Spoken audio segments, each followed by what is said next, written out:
आगे बेटा, आवाज आ रही है? चलो, ये तो हमने फिनिश किया, ये देखा हमने कि किसके लिए ये सिग्निफिकेंट है।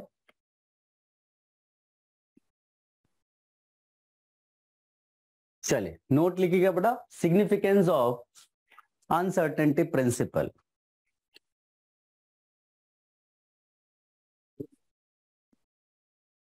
Significance of uncertainty principal.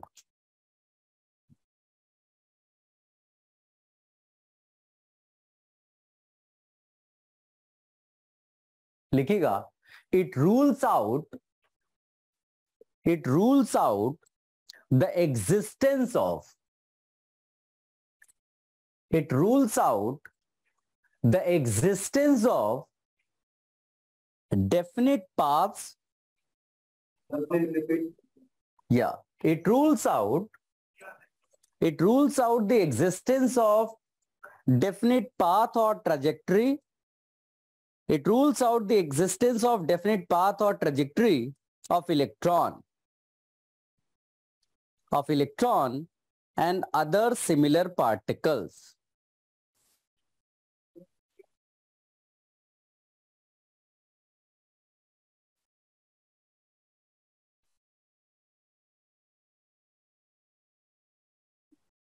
आप लिख सकते हैं ब्रैकेट में, the principle rejects the concept of orbits.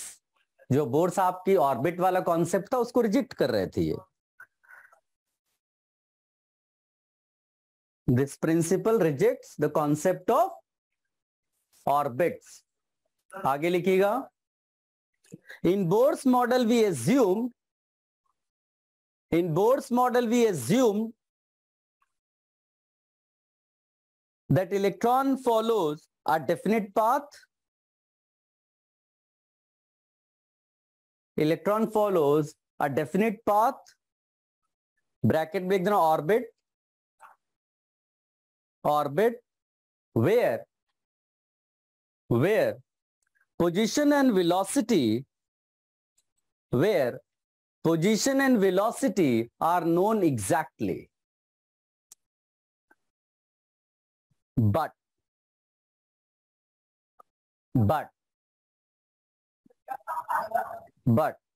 due to uncertainty,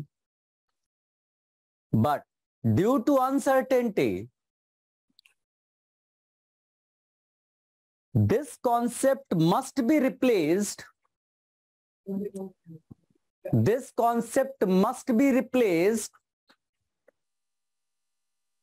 by, एक टर्म लिखने जा रहा हूं बेटा,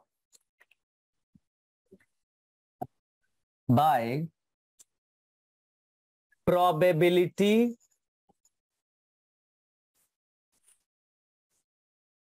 of finding electron. Probability of finding the electron must be replaced by the probability of finding the electron at any position.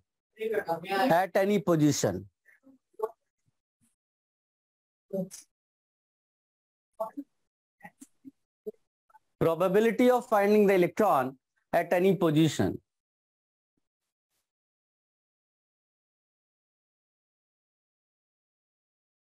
अभी आगे चलकर हम पढ़ेंगे बेटा, ऑर्बिट का कॉन्सेप्ट खत्म हुआ और कौन सा कॉन्सेप्ट आया? ऑर्बिटल। ठीक है, ऑर्बिटल। तो आगे चल के हम भी पढ़ेंगे ऑर्बिटल जो है, जहां पर probability of finding the electron maximum होते हैं, उस रीजन को हम ऑर्बिटल नाम से बुलाते हैं। अभी मैं जानबूझ के इसको बहुत ज्यादा इंट्रोड्यूस नहीं कर रहा हूं, अभी जब क्वांटम मैकेनिकल मॉडल आएंगे पूरी तरह से तब डिस्कशन इसका करेंगे। ठीक है, लगभग हमने ये कर लिया है सब कुछ। एक टर्म आपको हो सकता है कहीं पर मिले, कॉन्जुगेट प्रॉपर्टीज करके लिखा हुआ होता है, कॉन्जुगेट प्रॉपर्टीज। देखो, जिन दो प्रॉपर्टीज के बीच में अनसर्टेनिटी प्रिंसिपल लगता है उनको कॉन्जुगेट प्रॉपर्टीज कहते हैं। ठीक है, जैसे कि अभी position and velocity of particle, तो वो कॉन्जुगेट प्रॉपर्टीज हैं। ठीक है, पोजीशन एंड वेलोसिटी हमारे लिए क्या हो गए बेटा, कॉन्जुगेट प्रॉपर्टीज हैं। ठीक है, these properties basically are independent. चलो ये हो गया। अब मेरे ख्याल से कुछ क्वेश्चंस की प्रैक्टिस करते हैं, क्योंकि इसमें क्वेश्चंस करने में बच्चे मिस्टेक कर देते हैं।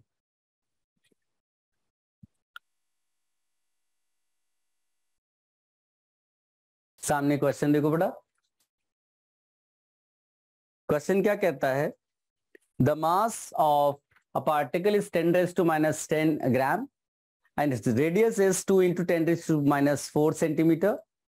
If its velocity is 10⁻⁻6 centimeter per second with 0.0001% uncertainty in measurement,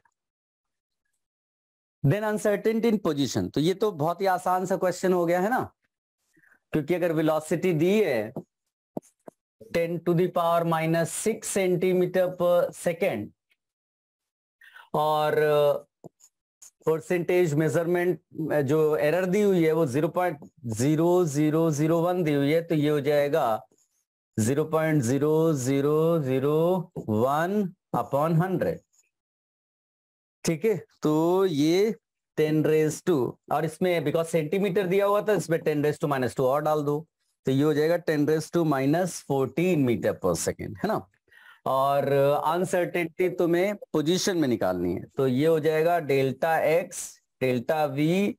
और ये देखो, जैसे आप जो फॉर्मूला लिखते हैं ना, उसमें हम लोग यूजुअली मिनिमम अनसर्टेनिटी की बात कर लेते हैं। तो delta x into delta v is equal to h/4πm, ये फॉर्मूला अपना कन्वर्ट कर लेना। Delta x into delta p is equal to h/4π, है ना, मिनिमम अनसर्टेनिटी की बात करते हैं। तो यहां पर हम रख देंगे, तो delta x delta v is equal to h/4πm। Delta v पता है, डेल्टा एक्स सारी वैल्यूज यहां सब्स्टिट्यूट कर दो, 6.626 इंटू 10⁻⁻34। ठीक है, अपॉन यहां पर आ जाएगा 4 इंटू 3.14। फिर इसके बाद क्या दिया है, मास दिया है ना।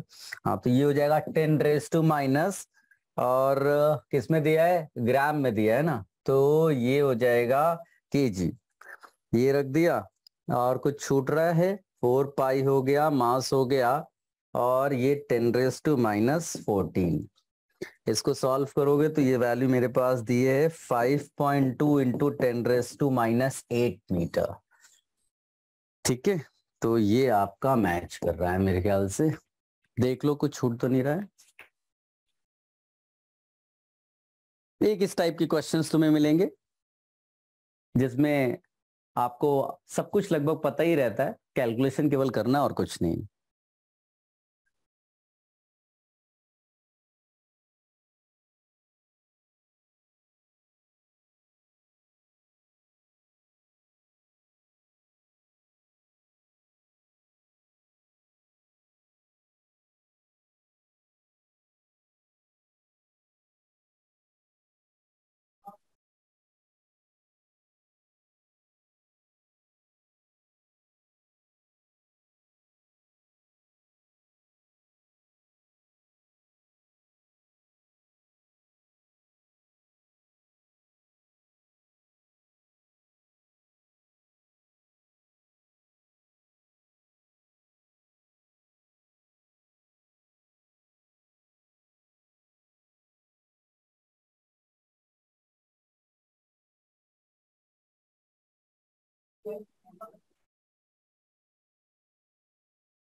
हटा दें इसको। सर हम पूछ रहे थे कि जो रेडियस दिया है 2 × 10⁻⁴ उसका कोई रोल है या नहीं उस आंसर के अंदर? ये उसका कोई यूज नहीं है बेटा, क्योंकि वेलोसिटी में अनसर्टेनिटी की बात दी हुई है ना। yes. तो हाँ, आपको सीधे सीधे अनसर्टेनिटी इन पोजीशन मिल जाता है, तो वो कई बार ऐसा डेटा जो है जबरदस्ती का दिया होता है, उसको इग्नोर कर देना होता है। yes, sir. हटा दें इसको। yes, sir. yes, sir.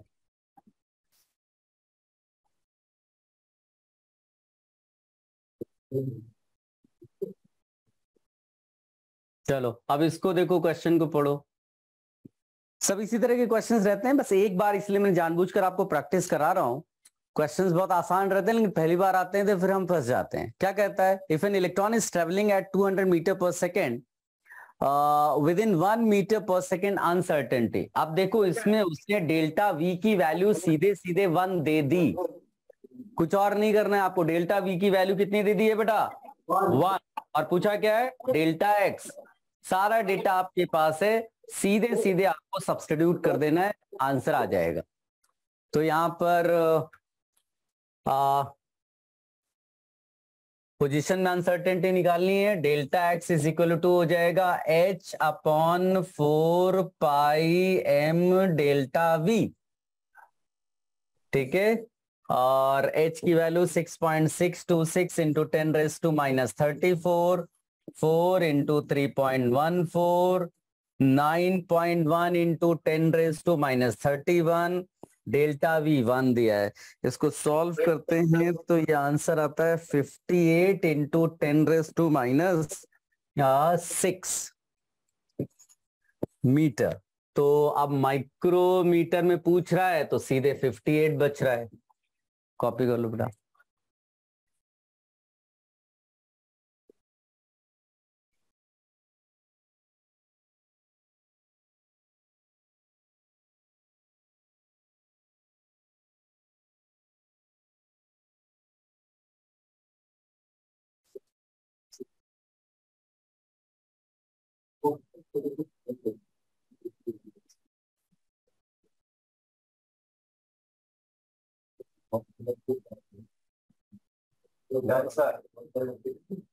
हो गया?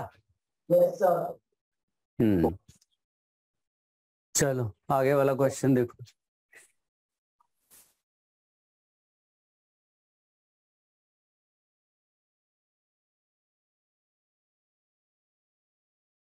अब इस क्वेश्चन को देखो, क्या कहता है? An electron is allowed to move freely in a closed cubic box of length of side 10 centimeter, the uncertainty in its velocity। अब इसमें जो है उसने आपको एक क्यूब करके बोला हुआ है 10 सेंटीमीटर का। इससे क्या होगा? तो अगर आप क्यूब ड्रॉ करोगे, ये क्यूब आपने ड्रॉ कर लिया, ठीक है, ये क्यूब ड्रॉ करने से आप एक बात रियलाइज करोगे कि मैक्सिमम, ये देखो, ये यहां से यहां, ये डायगोनल की जो डिस्टेंस है, ये एक्चुअली मैक्सिमम अनसर्टेनिटी हो जाएगी जो साइड है। ठीक है, it is allowed to move freely. किसमें बेटा? मैक्सिमम कितना फ्रीली मूव कर सकता है? Length of the diagonal. Am I clear? तो यही आपकी मैक्सिमम अनसर्टेनिटी हो जाएगी। और हम लोग लिख देंगे, देखो ये टाइप के क्वेश्चंस को आपको एक आइडिया लेना है, क्योंकि चेंज तो कोई खास कर नहीं सकता है वो, तो बस आपको थोड़ा बहुत समझना है कि इस टाइप की क्वेश्चंस में ये चीजें करनी होती हैं, इस टाइप की क्वेश्चंस में ये चीजें करनी होती है। बाकी जो मेन मैथमेटिकल एक्सप्रेशन है वही आपको यूज करना है। तो इसमें आपको क्या लिख देना है? Delta x is equal to a√3, और a आपको दिया हुआ है 10 सेंटीमीटर। बाकी आप जो क्या पूछा है, अनसर्टेनिटी इन वेलोसिटी, आप उसको सब्स्टिट्यूट कर दो, h/4 पाई m डेल्टा एक्स, 6.626 इंटू 10⁻⁻34, 4 पाई 3.14 है, और इलेक्ट्रॉन है ना, हाँ, तो 9.1 इंटू 10⁻⁻31। डेल्टा एक्स की वैल्यू a√3, ए दिया है 10 सेंटीमीटर, यानी 10⁻² कर दो, और √3। ये इसको आप सॉल्व करोगे तो ये वैल्यू मैं सीधे लिख देता हूं, ये है 3.34 इंटू 10⁻⁻⁴ मीटर पर सेकेंड। आप इसको बाद में करिएगा।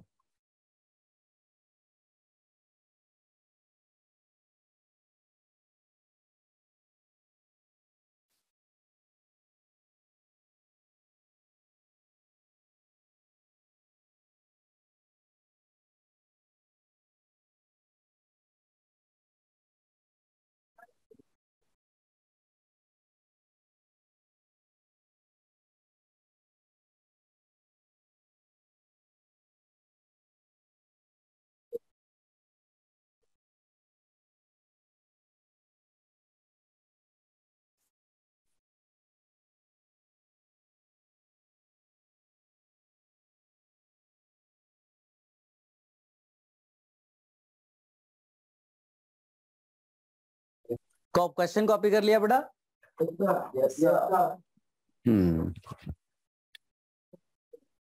चल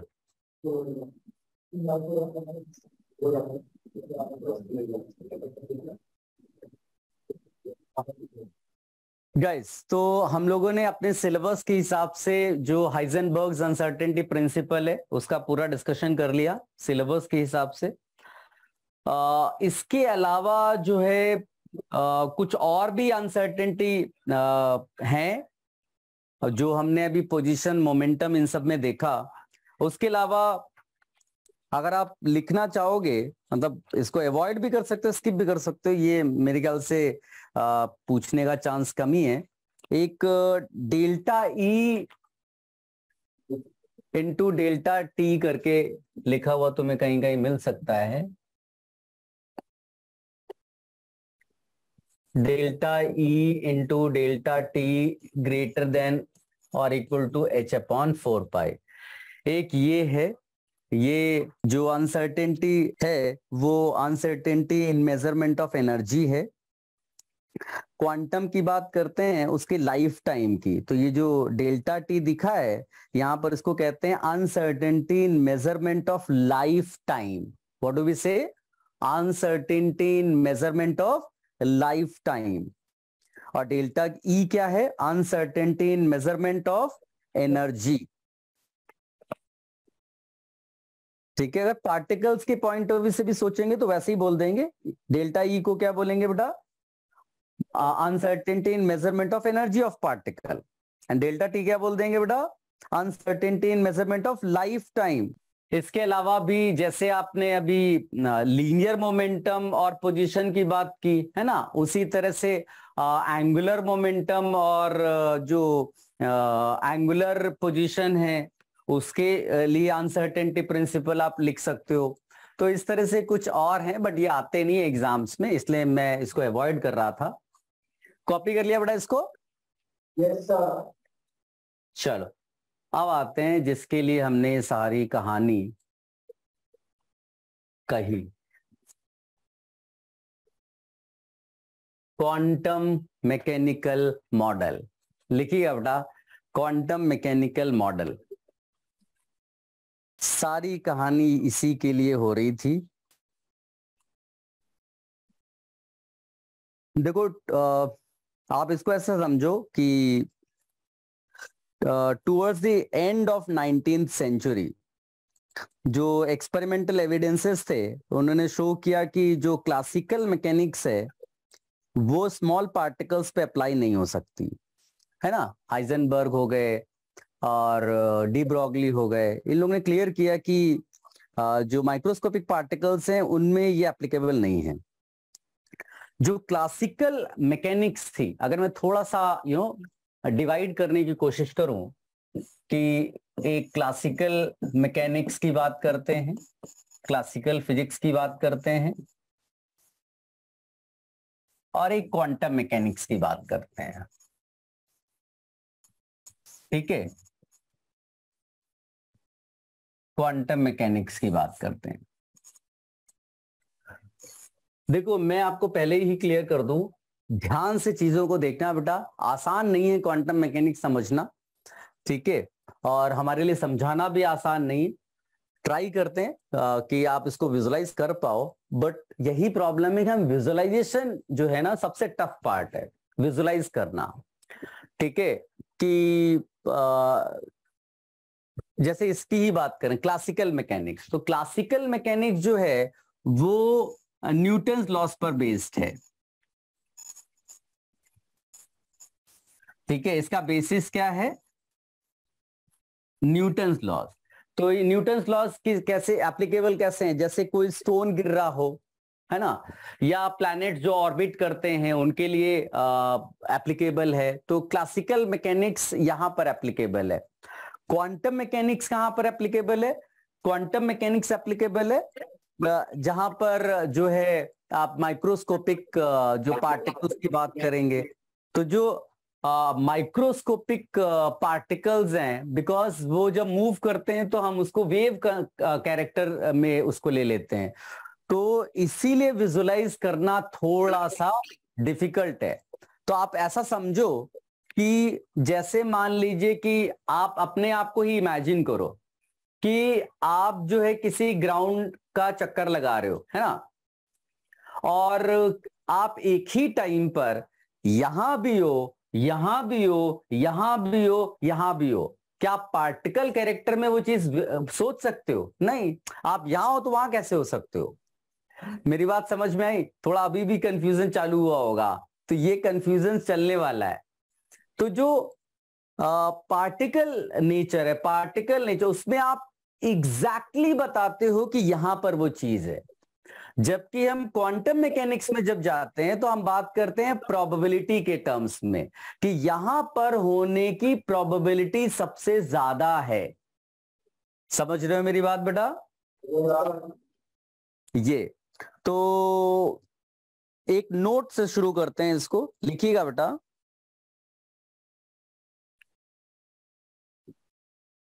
classical mechanics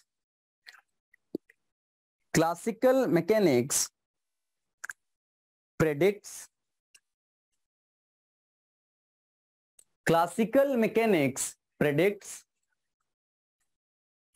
precise trajectory for particles.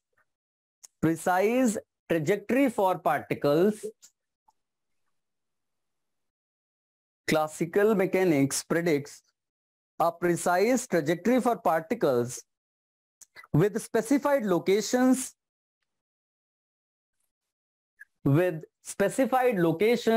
and momentum.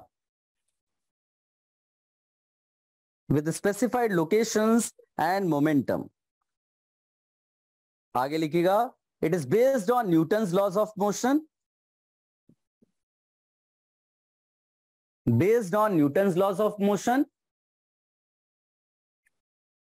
And applicable for macroscopic objects. Classical mechanics is applicable for macroscopic objects such as falling stone, orbiting planets, etc. ठीक है, आप अभी फिजिक्स में बहुत सारी चीजें करते हो, जैसे ये विश बनाया, यहाँ पर आपने एक ब्लॉक रखा है, ब्लॉक ऐसे फोर्सेस दिखा रहे हो, यहाँ दिखा रहे हो, ये सब, ये जो है ना इतना सारा, ये सब बड़ा मजा आता है विजुलाइज करने में। फोर्सेस बैलेंस करते हैं, इक्वेशन सॉल्व करते हैं, और लो आंसर आ गया। अनफॉर्चुनेटली ये चीज कहाँ नहीं हो पा रही है? क्वांटम मैकेनिक्स में नहीं हो पा रही। दो लोगों ने पैरेलली काम किया, एक 1926 से 27 समझ लो कि इसी की टाइम के आसपास हाइजेनबर्ग ने सेपरेटली काम किया। हाइजेनबर्ग, और एक दूसरा नाम है जिसका हम लोग डिस्कशन करेंगे,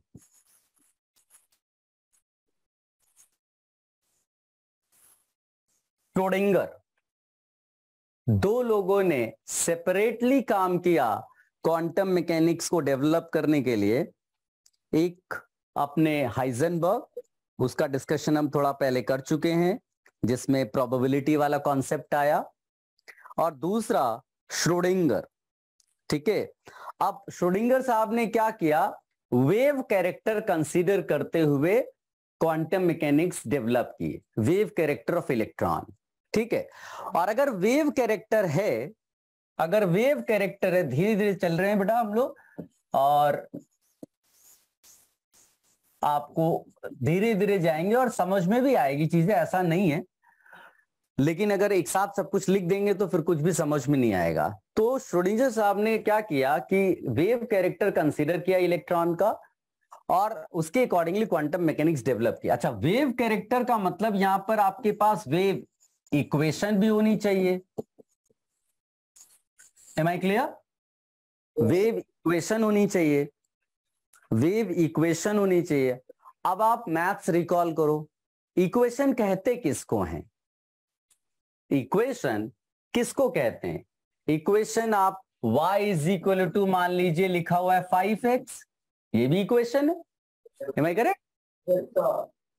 आप y is equal to x square लिख दो, ये भी इक्वेशन है, 3x स्क्वायर लिख दो, ये इक्वेशन। अच्छा, इसको हम लोग ऐसा भी तो लिख सकते हैं, f of x is equal to 3x square, है ना, फंक्शन ऑफ x। यानी जहां पर हम लोग बार बार ये इक्वेशन बोल रहे हैं, वो वेव फंक्शन भी तो बोल सकते हैं। क्या मेरी बात समझ में आ रही है ना? ये वेव फंक्शन बोल दो, वेव इक्वेशन बोल दो। अच्छा, इसमें ध्यान से देखो तो ये एक ही वेरिएबल दिख रहा है यहां पर, राइट? हाँ, अब एक से ज्यादा वेरिएबल हो सकते हैं, है ना? जो आपने इक्वेशन लिखी उसमें एक से ज्यादा वेरिएबल हो सकते हैं। अच्छा, थोड़ी बहुत कैलकुलस भी आपको आती है। तो अगर मैंने आपको ये दिया होता dy by D x, let us से मैंने लिख दिया, कुछ भी लिख दिया, dy बाई डी एक्स, मान लीजिए मैंने लिख दिया 3x, तो ये भी तो एक इक्वेशन है। क्या मेरी बात समझ में आई? dy बाई डी एक्स ये भी एक इक्वेशन है, राइट? इसको कहते हैं डिफरेंशियल इक्वेशन। क्या बोलते हैं बेटा? Differential equation. डिफरेंशियल इक्वेशन, ये जो डिफरेंशियल इक्वेशन है, इसमें डेरिवेटिव्स इन्वॉल्व होते हैं। ठीक है, डेरिवेटिव्स इन्वॉल्व होते हैं डिफरेंशियल इक्वेशन में, और ये फर्स्ट ऑर्डर डिफरेंशियल इक्वेशन है। क्या बोलते हैं इसको बेटा? First order differential equation. First order, धीरे धीरे मेरी बात तो सुनती जाइएगा बेटा, है ना? नहीं तो अचानक से मैं अभी कुछ दिखा दूंगा इधर तो आप कंफ्यूज हो जाओगे। तो मैं आपको एकदम प्रोग्रेसिव वे में लेके जा रहा हूं कि कैसे उसको सोचें। तो डिफरेंशियल इक्वेशन है लेकिन फर्स्ट ऑर्डर का। अब इसी तरह से मैंने अगर दिया होता तुम्हें del square y by del x square, तो ये मान लीजिए मैंने लिख दिया कुछ भी लिख दिया, इसी को ले लो तो 3 लिख दिया मान लीजिए मैंने, या कुछ भी और लिख दिया, इसको मान लीजिए x प्लस 3 कुछ भी लिख दिया ऐसा। ठीक है, ये लिख दिया मैंने, तो ये सेकेंड ऑर्डर डिफरेंशियल इक्वेशन हो गई। क्या बात समझ में आई? हाँ, सेकेंड ऑर्डर डिफरेंशियल इक्वेशन। अच्छा, ये मेरे ख्याल से तुम लोगों को पार्शियल डिफरेंशिएशन भी थोड़ा बहुत बताया गया होगा। जब 2 या ज्यादा वेरिएबल्स होते हैं तो पार्शियल डिफरेंशिएशन करते हैं। क्या पता है तुम्हें? तो उसमें मैं बताता हूं, जैसे आप डी लिखते हो ना तो वहां डेल रिप्रेजेंटेशन दिखाते हैं। जैसे डी होता है ना, वैसे ही क्या लिखेंगे हम लोग? डेल। मान लीजिए लिखा है del y by del x, तो ये पार्शियल डिफरेंशिएशन को इंडिकेट करता है, पार्शियल डिफरेंशिएशन को। तो मैंने ये सब आपको इसलिए समझाया, इतनी सारी चीजें, कि जो श्रोडिंगर साहब ने इक्वेशन दिया इलेक्ट्रॉन वेव के लिए, जो इक्वेशन दिया, उस इक्वेशन का या उस इक्वेशन की शक्ल ये है। इतना सारा जो डिस्कशन मैंने तुम्हारे साथ किया, उसका ऑब्जेक्टिव ये था कि आप इस इक्वेशन को देख के डरे नहीं। ये जो आपको इक्वेशन सामने दिखाई दे रही है, इसमें आप देखोगे तो एक टर्म ये लिखा हुआ है, इसको साई पढ़ते हैं। क्या प्रोनाउंस करते हैं बेटा? साई। जैसे आप y इज इक्वल टू समझ लो एक्स स्क्वायर या x लिख रहे थे और y was a function of x, उसी तरह से psi is a function of what? क्या आप मेरी बात समझ पा रहे हो बेटा? तो ये psi is a function of x y z, ये वेरिएबल्स दिखा दिए। और ये जो यहां पर आपको डी करके लिखा है इसको डेल करके लिखिएगा। हाँ, इसको डेल बना दीजिए। ये पार्शियल डिफरेंशिएशन दिखाना है, डेल करके उसको लिखेगा। तो इसको ऐसे रीड करते हैं, del square psi by del x square plus del square psi by del y square plus del square psi by del z square plus 8 pi square M upon H square into e minus b psi equal to 0। सुनाई दिया, दिखाई दिया? अब इसमें ये तो समझ गए कि भाई आपको इक्वेशन देख के घबराना नहीं बेटा, आपको थोड़ी ना सॉल्व करना है। मान लीजिए कि किसी सिक्स्थ स्टैंडर्ड के बच्चे या फिफ्थ स्टैंडर्ड के बच्चे के सामने अगर वो नॉर्मल इक्वेशंस भी लाई जाए तो उसको सोल्यूशन निकालना थोड़ी ना आता है ना, लेकिन कोई उसको सॉल्व करके दे सकता है सामने वाला, तो इतना तो समझ ही सकता है ना कि हाँ सोल्यूशन कुछ होते हैं, y is equal to something, ऐसा करके सोल्यूशंस तो निकाल ही मतलब समझ सकता है। उसी तरह से हम इसके सोल्यूशंस को समझेंगे, एनालाइज करेंगे। हम उस एडवांस मैथमेटिक्स में नहीं जाएंगे जिसमें हमको सॉल्विंग की जरूरत पड़ेगी, हम सोल्यूशंस को एनालाइज करेंगे। आई होप आप मेरी बात थोड़ी बहुत समझ पा रहे होंगे। तो ये एक वेव इक्वेशन है, डिफरेंशियल इक्वेशन है, सेकेंड ऑर्डर डिफरेंशियल इक्वेशन है। लिखा हुआ है देखो यहां पर एक्स वाई जेड जो है वो कोऑर्डिनेट्स ऑफ इलेक्ट्रॉन्स को रिप्रेजेंट करते हैं। यहां पर है मास ऑफ इलेक्ट्रॉन है, E total energy of the electron है, V potential energy of the electron है, एच प्लैंक्स कांस्टेंट है, और साई को क्या बोला है बेटा? Wave function. थोड़ी बहुत बातें समझ में आई? Yes sir. हाँ, तो एक नोट लिखिएगा, कंटिन्यूएशन में अब अपनी बात है। क्लासिकल मैकेनिक्स की बात हमने ऑलरेडी कर ली थी, अब हम क्वांटम मैकेनिक्स के बारे में बात करेंगे।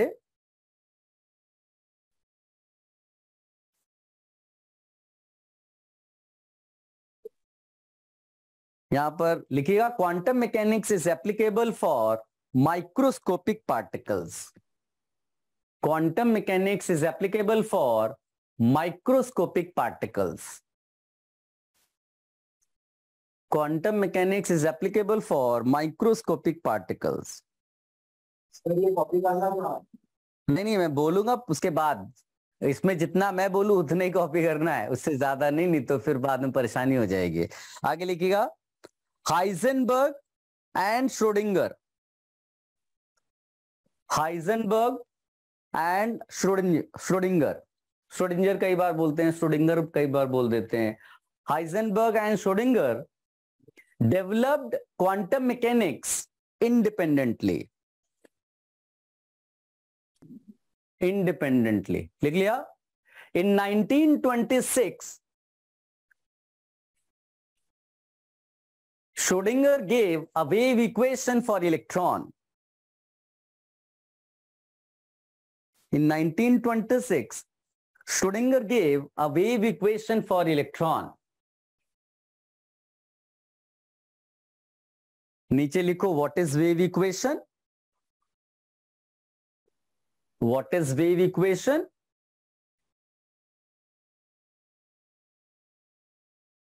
बोला जाए बेटा? It is a mathematical expression. It is a mathematical expression describing, it is a mathematical expression describing energy and position.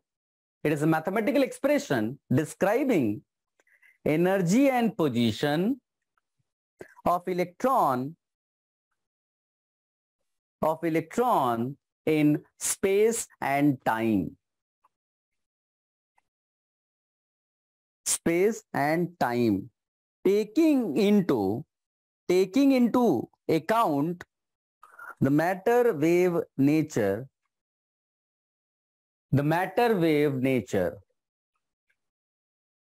देखो जो फोटोन है वो इलेक्ट्रोमैग्नेटिक वेव है, और इलेक्ट्रॉन को क्या बोलते हैं? मैटर वेव बोलते हैं। हाँ, taking into account the matter wave nature of the electron inside the atom.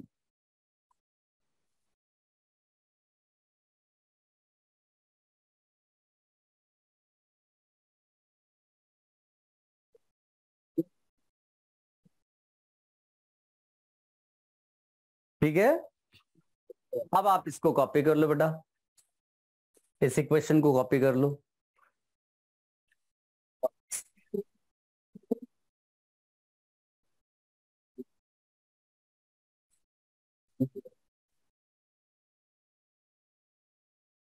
दोबारा बोल रहा हूं बेटा, इसको आपको सॉल्व नहीं करना है, इसको एनालाइज करना है बस, है ना।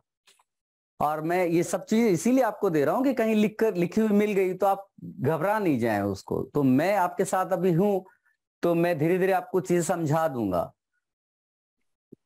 अदरवाइज आप इसको इग्नोर भी कर सकते हो, ऐसा इक्वेशन की जरूरत नहीं है अपने को।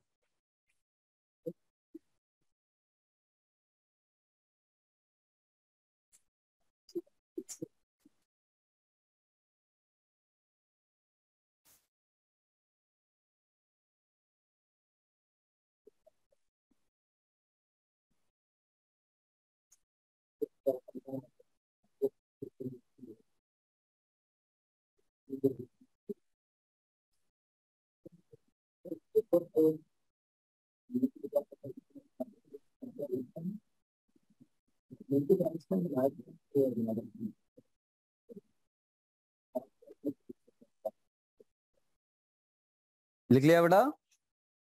ओ sir.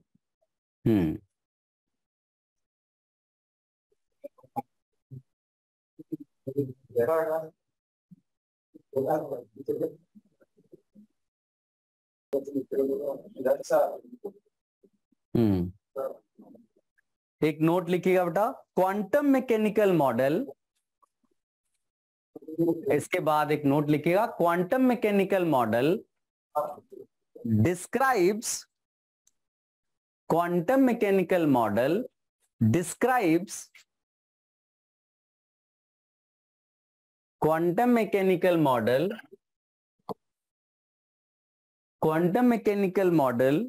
describes the electron as a three-dimensional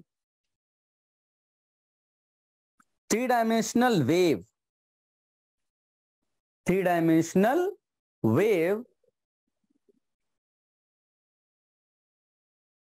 in the electronic field, three-dimensional wave in the electronic field of positively charged nucleus.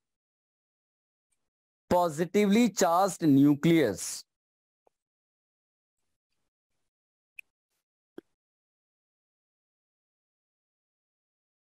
अब मैं आपको थोड़ा सा एडवांस मैथमेटिक्स पे लेके जाता हूं, घबराना नहीं। आप देखो मैं क्या प्रोसीजर यूज करता हूं। मेन बार बार मैं बोल रहा हूं कि हमारा जो ऑब्जेक्टिव है ये सब करने का, इनके सॉल्यूशंस को एनालाइज करना है, ठीक है। सॉल्व करना ऑब्जेक्टिव नहीं है, लेकिन फिर भी अगर इसको देखो तो ये मैं वापस डेल लिख देता हूं हर जगह। हाँ, पार्शियल डिफरेंशिएशन के लिए इसको लिखा जाता है। अच्छा, एक ये सिंबल देखो बेटा, दिख रहा है? इसको इन्वर्टेड डेल, जो हम लोग पढ़ते हैं नॉर्मल जगह पर वो ऐसा रहता है, इसको डेल्टा बुलाते हैं। लेकिन ये जो सामने दिख रहा है ये तुम देखोगे तो इन्वर्टेड डेल्टा है, दिख रहा है? इसको डेल बुलाते हैं। क्या बुलाते हैं बेटा? डेल बुलाते हैं। वो ऐसे ही मैं बार बार डेल डेल बोल रहा तो आप समझ ही गए होगे, इसको डेल बुलाते हैं।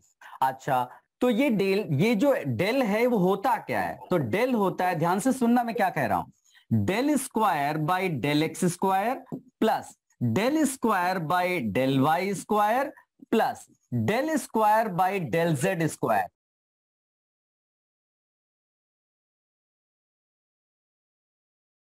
हाँ, ये एक मैथमेटिकल ऑपरेटर है। जैसे आप प्लस माइनस इंटीग्रेशन, ये मैथमेटिकल ऑपरेटर्स होते हैं, वैसे ही एडवांस मैथमेटिक्स में ये एक मैथमेटिकल ऑपरेटर है। अब अगर तुम ध्यान से देखो तो हम लोग चाहें तो यहां जो बार बार del square by del X, इसके ये जो है ना, इसको हटाकर हम इसको रिप्लेस कर सकते हैं डेल से, यानी हमारी इक्वेशन जो है वो कुछ ऐसी बन जाएगी। क्या तुम इस चीज को समझ पाए? बस इतना मेरे को बता देना।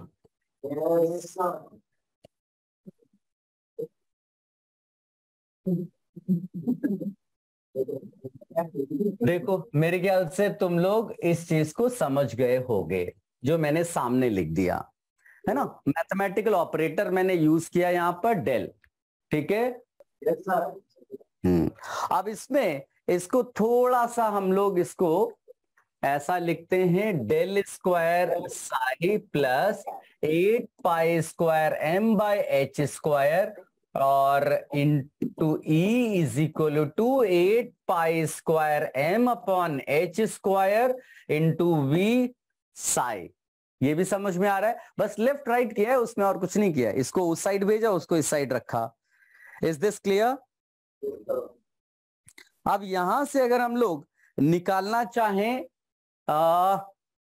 मैं इसमें, अच्छा ये मैंने देखो ये छूट गया, साई छूट गया, तुम लोग यस यस कर रहे हो है ना, ये साई छूट गया। अब ये मैं इसमें से ई साई निकालना चाहता हूं, क्या तुम बता सकते हो? ये कॉपी करो और मुझे बताओ ये क्या होगा। यहां क्या लिखूं? कॉपी करते करते आप फाइनली वहां तक पहुंचो, क्योंकि फिर मैं ऊपर वाली चीज इरेज कर दूंगा। देखो ई साई की वैल्यू क्या निकलती है,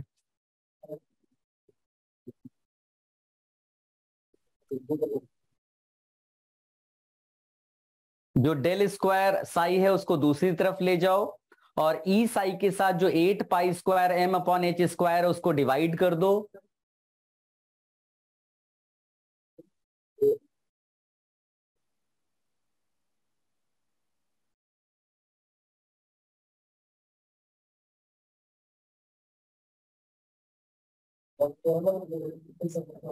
कर पाए कुछ? v माइनस, यहां देखो, क्योंकि अगर तुमने ये डिवाइड कर दिया तो ये चीज तो हट गई, खाली v बचेगी और साई को बाहर रख दो, और ये उस तरफ गया हुआ है ना, तो माइनस डेल्टा स्क्वायर साई हो जाएगा। और ये चीज डिवाइड जब तुमने की तो ये आ जाएगा h square upon 8 pi square m delta square, और ये आप साई बाहर रख दो। देखो क्या सही है?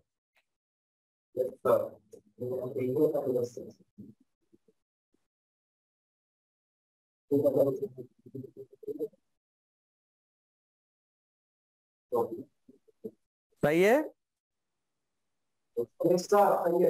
हाँ, अब इसमें मैं ये चीज हटा दूं बेटा, ये इतना पार्ट। हाँ, नो बोला क्या तुमने? Yes sir. हाँ, तो उसको मैं इधर लिख लेता हूं। ये जो तुमको दिखाई दे रहा है ना, इसको फिर से आगे मैथमेटिक्स एडवांस वाली, इस चीज को हैमिल्टोनियन ऑपरेटर कहा जाता है। हैमिल्टोनियन ऑपरेटर, वो एच और उसके ऊपर टोपी पहना दी दिख रही है, एच कैप दिख रहा है, एच कैप, उसको हैमिल्टोनियन ऑपरेटर कहा जाता है। तो अब हमारे पास जो नया इक्वेशन बन के आया फाइनली, वो आया H cap psi is equal to E psi. ये फाइनल आया, इसको थोड़ा सा एनालाइज करना है।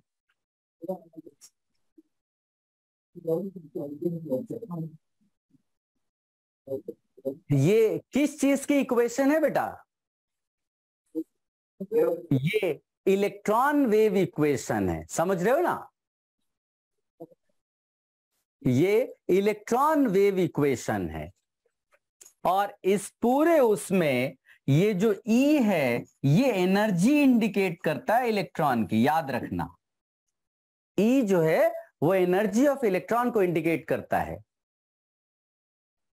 अब इसको हमने जो यहां तक पहुंचाया, इसके लिए एक छोटा सा नोट लिखेंगे।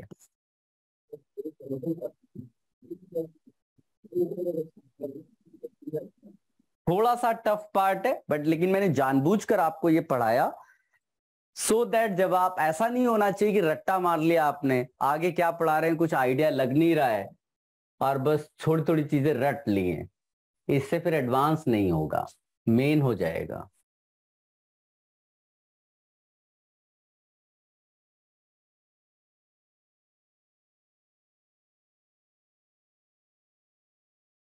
When mathematical operation of this Hamiltonian operator, ऐसे करके लिखो, when mathematical operation of this Hamiltonian operator is carried out upon psi, is carried out upon psi, is carried out upon psi, it gives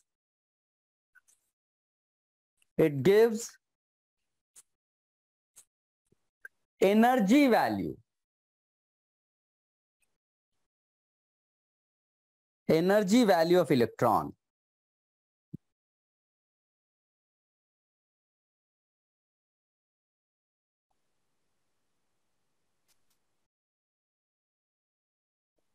लिख लिया बेटा? हाँ, अब एक और टर्म जो मैथमेटिक्स से आया, आगे चलकर जब आप कैलकुलस पढ़ोगे तो आप इस चीज को समझ पाओगे कि इसमें लिखेगा the differential equation has many solutions, the differential equation has many solutions, the differential equation has many solutions, but only those values are permitted, only those values are permitted in which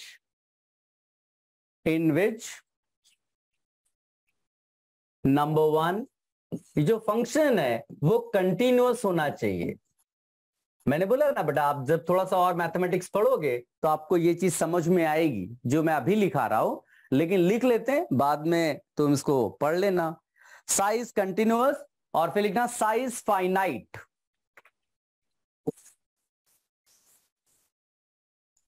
in terms को आपको बाद में समझने की अभी जरूरत नहीं है। Size single valued,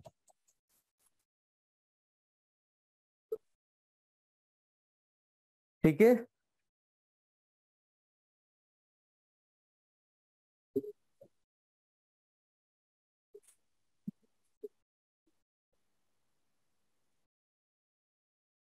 These significant values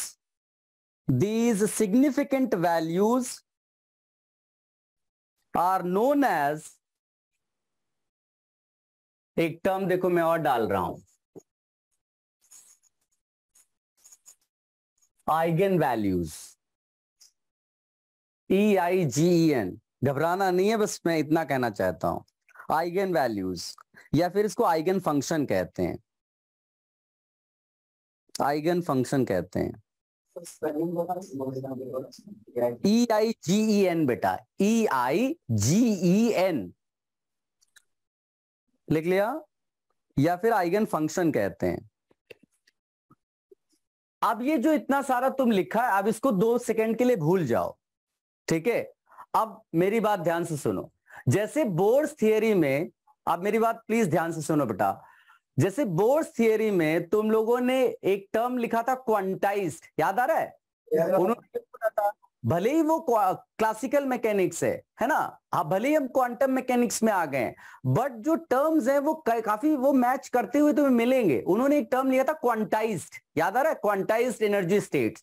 तो ये जो आपको सॉल्यूशंस इसमें मिलेंगे, जो सॉल्यूशंस मिलेंगे, या जो जिसके बारे में हम यहां पर लिख रहे हैं, या जिसको हमने आइगन वैल्यूज या फंक्शंस बोली, इनको जो है क्वांटाइज्ड एनर्जी स्टेट्स कहते हैं। क्या बोलते हैं बेटा? Quantized energy states, quantized energy states. ऐसा नहीं कि आपको सारी वैल्यूज जो है यहां पर अलाउड है, ठीक है, वही अलाउड है जिसको आपने क्या बोल दिया, वहां कभी क्वांटाइज्ड बोला था जैसे, तो यहां पर ये आइगन वैल्यूज करके नाम लिखा हुआ है, बस और कुछ नहीं, ठीक है। एक और बात, ये जो सॉल्यूशंस जो इतने आएंगे, ये जो इक्वेशन सॉल्व करके आपको सोल्यूशन मिलेगा, लेट मी कंप्लीट दिस, ये जो सोल्यूशन मिलेगा आपको, उसको हम लोग वेव फंक्शन बोलते हैं या फिर ऑर्बिटल बोल सकते हैं। क्या बोलेंगे? ऑर्बिटल। तो बेसिकली ऑर्बिटल है क्या? सॉल्यूशंस है ये डिफरेंशियल इक्वेशन के। जो डिफरेंशियल इक्वेशन, जो मैथमेटिकल एक्सप्रेशन है, उसके जो सॉल्यूशंस हैं वही एक्चुअली में ऑर्बिटल्स हैं। थोड़ी बहुत बात समझ में आ रही है? ये प्योर मैथमेटिक्स है बेटा।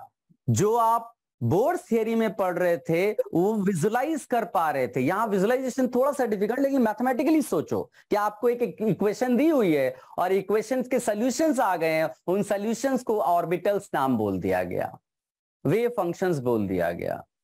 ठीक है। अब यहां पर ये जो साई तुमको मिला भी, ये जो साई मिल रहा है ना, ये जो साई तुमको मिला, ये है क्या? ये एम्पलीट्यूड है। अब एम्पलीट्यूड का मैं क्या करूं? एज अ स्टूडेंट आप सोचोगे ये क्या है, मेरे को कुछ समझ में नहीं आ रहा, एम्पलीट्यूड का क्या लेना देना है? तो अगर तुम 9th-10th में हो सकता है पढ़ाया गया हो, नहीं तो फिजिक्स में आगे चल के डेफिनेटली पढ़ाया जाएगा कि इंटेंसिटी एम्पलीट्यूड से रिलेटेड होती है। कैसे? एम्पलीट्यूड के स्क्वायर को हम लोग इंटेंसिटी, क्या याद है क्या? ऐसा कुछ पढ़ाया तुमने कभी? हाँ, अगर ना भी पढ़ा हो तो इसको लिख लो। Intensity proportional to amplitude square. Intensity क्या चीज इंडिकेट कर रही है? इंटेंसिटी क्या चीज इंडिकेट कर, तो पहले भी मैंने बोला था इंटेंसिटी जो है कुछ नंबर को इंडिकेट करती है। ठीक है, अमाउंट को इंडिकेट करती है। किस चीज की इंटेंसिटी है? बेसिकली ये किसके लिए है? साई। ये साई इलेक्ट्रॉन के लिए है, इलेक्ट्रॉन के लिए, इलेक्ट्रॉन वेव के लिए, है ना। तो ये जो इंटेंसिटी होगी वो भी किसकी होगी? इलेक्ट्रॉन वेव की होगी। यानी अगर कहीं पर साई स्क्वायर अगर ज्यादा हो गया तो हम क्या बोल देंगे? Probability of finding electron is more. Probability of finding electron is more.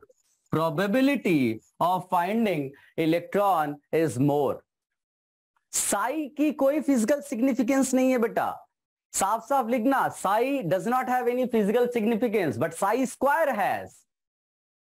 किसका फिजिकल सिग्निफिकेंस है? साई स्क्वायर का। क्यों? बिकॉज साई स्क्वायर इंटेंसिटी से रिलेटेड हो गया। ठीक है, साई एम्पलीट्यूड था, साई स्क्वायर इंटेंसिटी से रिलेटेड हो गया। एंड इंटेंसिटी अगर ज्यादा होगी तो ये इंडिकेट कर रहा है कि probability of finding electron is more. थोड़ा बहुत क्या अब और समझ में आया?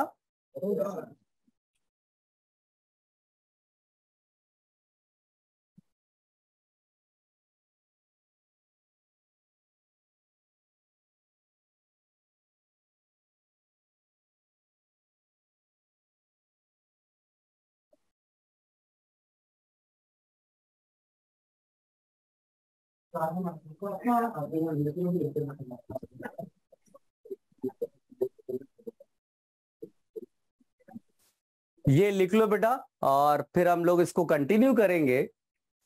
तो जो स्टार्टिंग का पार्ट है वो मैंने आपको बताया आज, ऑल्दो इस पे उतने क्वेश्चंस का आने का कम ही चांस है, बट एडवांस में पूछ सकता है, इसलिए ये बताना जरूरी था।